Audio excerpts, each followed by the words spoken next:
Hello, hello, moi c'est Chloé, bienvenue sur ma chaîne. Ici on parle budget avec le système des enveloppes. Donc si ces sujets vous intéressent, n'hésitez pas à vous abonner. Aujourd'hui, je vais vous donner des conseils pour pouvoir ajuster votre budget à l'inflation. Alors c'est parti. Premier conseil, c'est, je vous le répète à chaque fois, c'est de suivre votre budget et de l'ajuster chaque mois. On ne peut pas, en temps d'inflation ou pas, j'ai envie de vous dire, peu importe, on ne peut pas se contenter de, j'ai envie de dire, reporter son budget de mois en mois. Chaque mois, on doit retravailler son budget, regarder, s'intéresser à chaque dépense, comprendre le pourquoi du comment, qu'est-ce qu'on aurait pu changer, faire une analyse sur le budget passé aussi.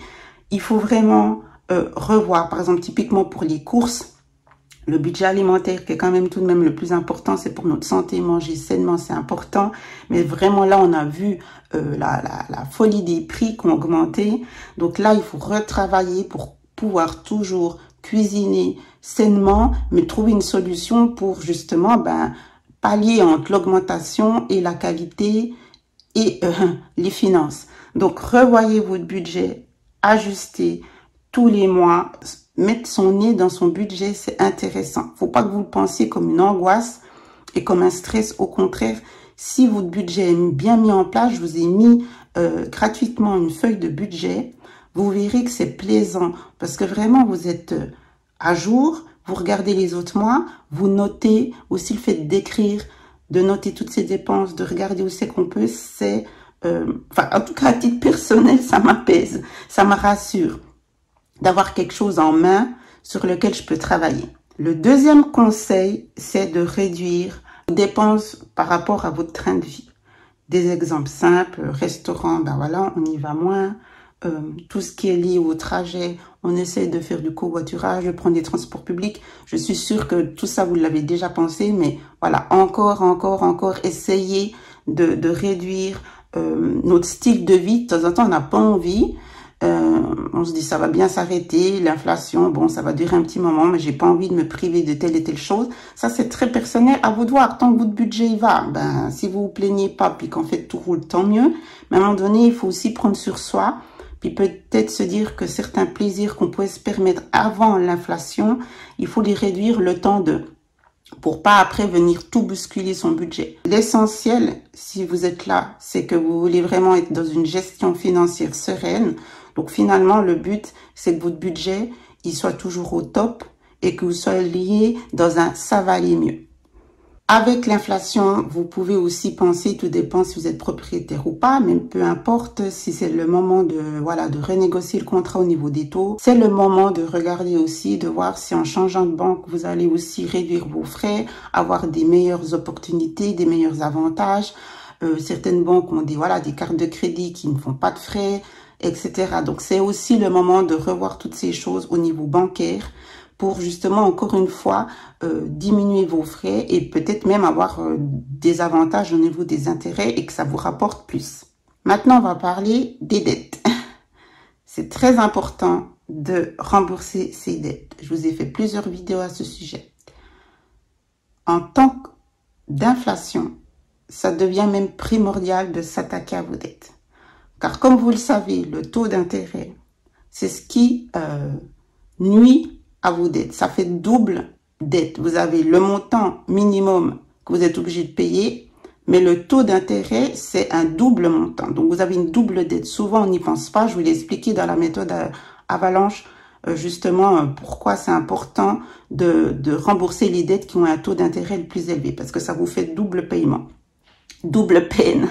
Donc, en temps d'inflation, c'est important de revoir ses dettes et justement de liquider les dettes qui sont justement avec des taux très hauts. Au niveau de l'énergie, sûrement beaucoup vous le faites déjà, mais c'est vraiment de reprendre conscience ou de prendre conscience pour celles qui ne le faisaient pas de tout ce qui est énergie, ampoule, tout débrancher le soir, quand les écrans, on enlève les prises centrales, baisser le chauffage, tout ce qu'on entend, puis oui, bon, on le fait une fois sur deux. Soyez quand même un petit peu concise là-dessus.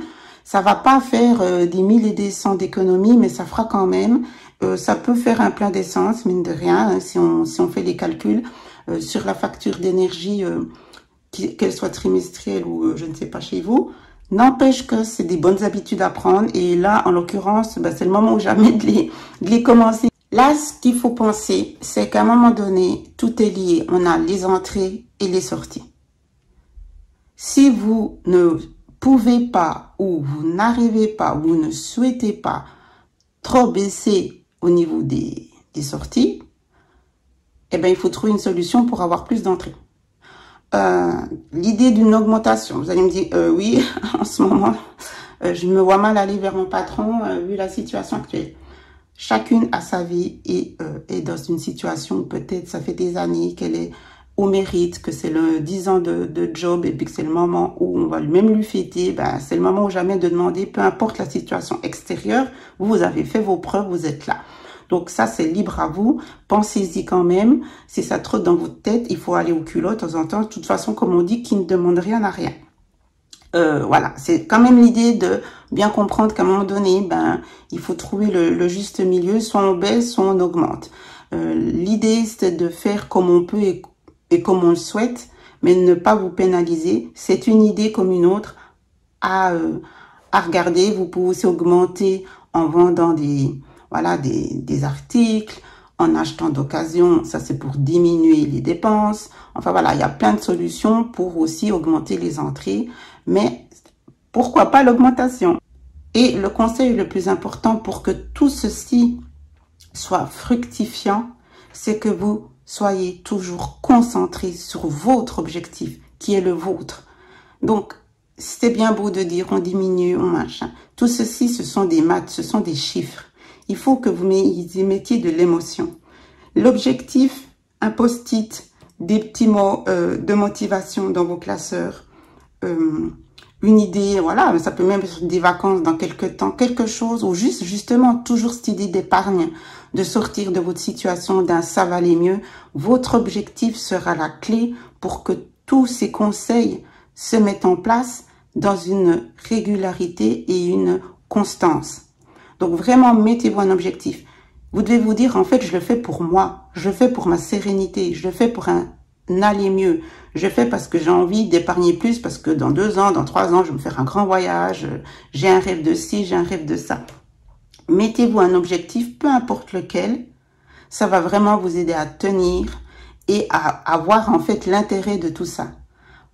Ce n'est pas que des chiffres, c'est une meilleure santé mentale, physique, c'est se débarrasser d'un stress, d'anxiété. Donc rien que ça vaut la peine. On n'est même plus dans les chiffres parce que, comme je dis souvent, je pense que c'est lié l'émotion, des soucis de santé avec malheureusement des soucis financiers. Donc si on peut aussi se dire que tout ça va aider à une meilleure version de nous-mêmes au niveau de notre santé, de notre bien-être, de notre estime de nous, de notre confiance et du climat familial ou personnel, eh ben, j'ai envie de dire, c'est bingo, c'est gagné. Il y a pas à hésiter.